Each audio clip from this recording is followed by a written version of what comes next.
আমার সম্মানিত মিডিয়া কর্মী ভাই বোনেরা, আজকে আমরা পঞ্চম দিনের মতন আপিল শুনানি করেছি।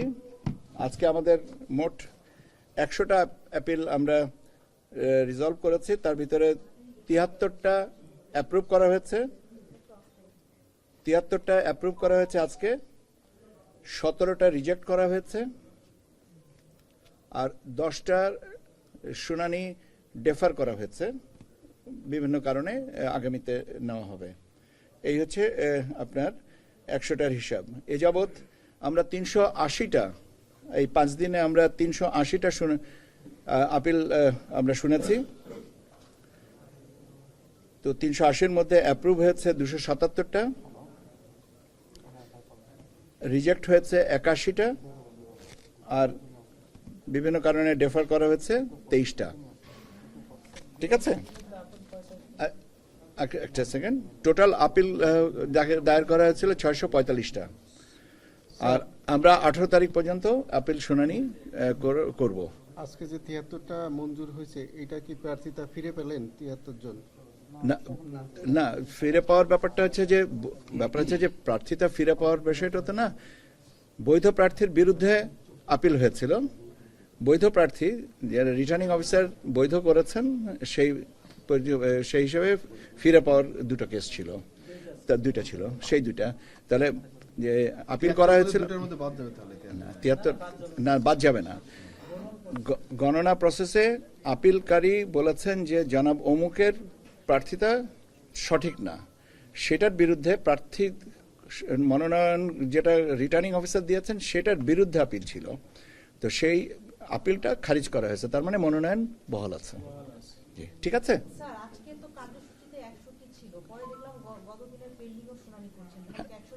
না, পেন্ডিং এর শুনানিগুলো নয়, আমি টোটালটার ভিতরে নাম্বারটা কাউন্ট করে দিয়েছি। কারণ আপনাকে যদি অথবা নিখুঁতভাবে বলতে হয়, তাহলে প্রথম দিনের 3 নাম্বার সিরিয়ালেরটা পঞ্চম দিনে নেওয়া হচ্ছে, এগুলো এত বিস্তারিত ভাঙছে। হ্যাঁ, সবটাই, এটা সব মিলিয়ে আর কি। ঠিক আছে, আমরা আবার ডেফারও আছে কয়েকটা জেনে আমরা ভবিষ্যতে শুনানির জন্য রাখবো। টোটাল পিকচারটা পরে দেওয়া যাবে। এটা অ্যাকচুয়ালি অন্তর্বর্তীকালীন একটা হিসাব, যেটা আপনাকে যে জাতীয় পার্টির যে প্রার্থীটা, যে একজন বৈধ নারী প্রার্থী, যে বাংলাদেশ সুপ্রিম পার্টির বৈধ প্রার্থীর বিরুদ্ধে আপিল করছিল, এটা আপনি স্পেসিফিক করে ভাই, আমি এটা সারাটা দিন 100টা আপিল শোনার পরে যদি আপনাকে আমি স্পেসিফিক করে জিজ্ঞেস করতে থাকেন, তাহলে এটা আমার প্রতি অবিচার। এইটাই তো আপনাকে বললাম যে আপনি স্পেসিফিক করে, আমি আপনাকে সংখ্যাগত হিসাবটা বলছি। এখন এটা আপনারা তো থাকেন, আপনার যদি পার্টিকুলার কোনো একটা কেসে যদি ইন্টারেস্ট থাকে, তা আপনি তো ওইখান থেকেই তো পাচ্ছেন। আপনাদের তো অবস্থানটা তো বাড়িত করা হয়নি, কাজে আপনারা তো জানেন আপনার সহকর্মীদের কাছে। কিন্তু আপনি যদি আমাকে 100টা আপিল শোনার পরে যদি জিজ্ঞেস করেন ওইটা কি হচ্ছে, সেটা আমার মনে হয় এটা। আমার একটা প্রশ্ন আছে, জি বলেন। গতকালকে বিএনপির একটি দল আপনাদের সাথে দেখা করেছে। ওনাদের অভিযোগতে যে আপনারা ব্যালট, মানে পোস্টাল ব্যালট এমনভাবে ধানের শীষটা রাখছেন যেটা ভাঁজ করলে ওটা অর্ধেক পড়ে যাচ্ছে, মানে ওরা রাখছে না, কিন্তু অন্যান্য প্রার্থীর প্রতীকগুলো নাকি উপরে আছে। আচ্ছা, এটা ব্যাপারে আছে ওনারা বলেছেন, আপনি যেটা বলেছেন সেটা এখন এটা কমিশন যেভাবে সিদ্ধান্ত নেবেন সেটাই। এখন এটা তো কমিশনের ব্যাপার, এটা আমি বলবো কি করে? এটা গতকালকে বলে গেছেন। আজকে আমি আপনাদের সামনে অ্যাপিলের সংখ্যাগত হিসাব করতে এসে রাজনৈতিক দলের যদি বলেন, তাহলে আমার মনে হয় যে সেটা আমি বলতে পারবো না। আমি বলতে পারবো না এই কারণে যে ব্যালট ছাপানোর দায়িত্বটা যার কাছে আছে তার কাছ থেকে জেনে বলতে হবে। I am not ready on that. ভাই, ইচ্ছাকৃত অনিচ্ছুক আমার যতটুকু জানা আছে সেটা হচ্ছে যে আমাদের যে গেজেটটা পাবলিশ করা হয়েছে, সেই গেজেটের ধারাবাহিকতা যেভাবে আছে সেই অর্ডারেই করা হয়েছে। ঠিক আছে, ধন্যবাদ। একটা প্রশ্ন, স্যার, ঋণ খেলাপির অভিযোগে যে প্রার্থীদের মনোনয়ন, মানে ঋণ খেলাপি ছিল, তাদেরকে আসলে রিটার্নিং কর্মকর্তা বৈধতা দিয়েছে, তো সেই জায়গা থেকে আসলে আপনারা আপিল শুনানি করছেন, আপনাদের অবস্থানটা কি এখন? ঋণ খেলাপির ব্যাপারে রিটার্নিং অফিসার বৈধ করেছেন। ঋণ খেলাপি অনেকের বিরুদ্ধে অভিযোগ ছিল, আমি স্পেসিফিক করে বলতে হবে, এরকম করা আমার জানা মতে নেই। স্যার, একটা ব্যাপার স্যার, এই অনেকের অভিযোগ যে গণভোটের যে প্রচার চালাচ্ছে সরকার, অনেকের অভিযোগ যে সরকার এটা পারে না। আবার গণভোটের যে অধ্যাদেশ, সেই অধ্যাদেশ অনুযায়ী নির্বাচনী প্রচারের যে ব্যাপারটা বলা হয়েছে সেখানেও সম্ভবত লঙ্ঘিত হয়, মানে অ্যাকর্ডিং টু ল।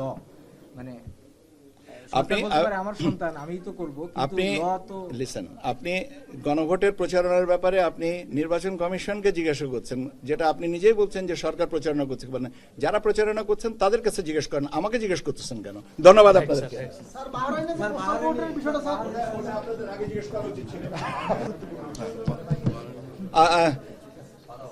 বলবো? আপনি তো গুছিয়ে ফেলেছেন। না স্যার আমরা আবার না না, এই ভদ্রলোক গুছিয়ে ফেলেছেন। শেয়ার করা যায় স্যার একে অপরকে। আরে না ভাই, ওনার মনে কষ্ট হবে। স্যার এইখানে কি 73 জন এখন প্রার্থী থাকছেন? তার রাখেন তো 73 আর 74 নিয়ে আসেন আপনি। 72, 73, 74 নিয়ে আসেন কি শুধু? বাহরাইনের ব্যাপারটা হচ্ছে যে আপনারা জানেন যে আমরা ইউনিভার্সাল পোস্টাল ইউনিয়নে বাংলাদেশ ডাক বিভাগের মাধ্যমে আমরা পোস্টাল ব্যালটগুলো পাঠাচ্ছি। মধ্যপ্রাচ্যের এবং বেশ কিছু দেশের পোস্টাল সিস্টেম এক একটা দেশের বিভিন্ন ক্ষেত্রে বিভিন্ন রকমের। বাহরাইনের ক্ষেত্রে যেটা হয়েছে যে ওখানে 160টা ব্যালট আমাদের কাছে যে হিসাবটা পাওয়া গেছে সেটা কোনো এক জায়গায় আপনার বক্সে আপনার দিয়ে দেওয়া হয়েছে, ওই ডেলিভারি পয়েন্ট। যেমন আমরা পিজিয়ন হল যেমন পাই ছাত্র জীবনে আমরা দেখেছি, বা আপনার ছাত্র জীবনে আমরা হোস্টেলে যে এলে একটা জায়গায় চিঠিপত্র রেখে যেত একটা টেবিলের উপরে, আমরা সেখান থেকে নিজেরা নিয়ে নিতাম। সেরকম একটা বক্সে আপনার 160টা ব্যালট দিয়ে গেছে। এবং ওই বক্সটা যখন আমরা বাংলাদেশি প্রবাসী ভাইরা যখন এসে এটা খুলেছেন 4-5 জনা, তখন তারা ওটা ভাগ করে যে আমার পাশের ঘরে থাকেও আমি এটা নিচ্ছি, আমি ওটা পৌঁছে দেবো, ব্যাপারটা এইরকম। এবং আপনারা যদি ওই যে ভিডিওটা ক্লিপ এবং ওইটা আর কি ভিডিও ক্লিপটা যেটা করা হয়েছে আমরা যেটা শুনেছি, সেটা যদিও এটা করা উচিত হয়নি বলে আমি ব্যক্তিগতভাবে মনে করি, সেটা কিন্তু ওরা ওই একটা প্রবাসী ভোটের একটা ব্যালট পেয়েছেন এই আনন্দটুকু ধরে রাখার জন্য এটা কেউ করে আপনার এটাকে তারপরে পোস্ট করেছেন। যেটা হয়েছে যে আপনারা খেয়াল করে দেখবেন যে এখানে কোনো ইনভেলপ খোলা হয়েছে এরকম কোনো কিছু নাই। এবং এটা তাৎক্ষণিকভাবে বাহরাইন পোস্টকে বলা হয়েছে যে এটা তো তাদের কাছে করা হয়নি। এবং আমাদের যিনি সম্মানিত রাষ্ট্রদূত আছেন তিনি এই বিষয়টা দেখছেন এটাতে, এবং তারা বলেছেন যে তারা এই বাহরাইন পোস্ট বলেছে তারা এটা সরজমিনে তদন্ত করে জানাবে যে এইটা কেন ঘটলো। তাদের সাথে যেভাবে যে পদ্ধতিটা অনুসরণীয় ছিল সেটা করা হয়েছে কিনা, কোনো ব্যতিক্রম হয়েছে কিনা, এই জিনিসগুলো তারা আমাদের প্রকারান্তরে জানাবে। এবং এইটাই হচ্ছে সর্বশেষ অবস্থান। ঠিক আছে, ছোট্ট একটা প্রশ্ন। মোদি নিয়ে স্যার অনেক ধরনের প্রশ্ন রয়েছে স্যার স্যার। গণভোটের প্রচারণা কে করবে, সরকার না? আমি আপনার এই প্রশ্নের উত্তর আগে দিয়েছি। না স্যার না উত্তরটা দিয়েছি 22 তারিখ থেকে মাঠ পর্যায়ে। আচ্ছা,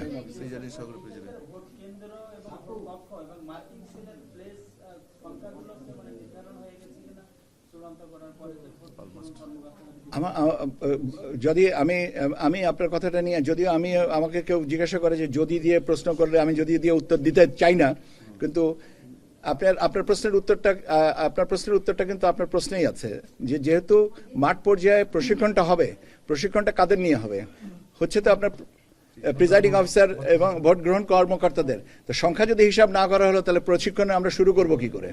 ধন্যবাদ আপনাদেরকে।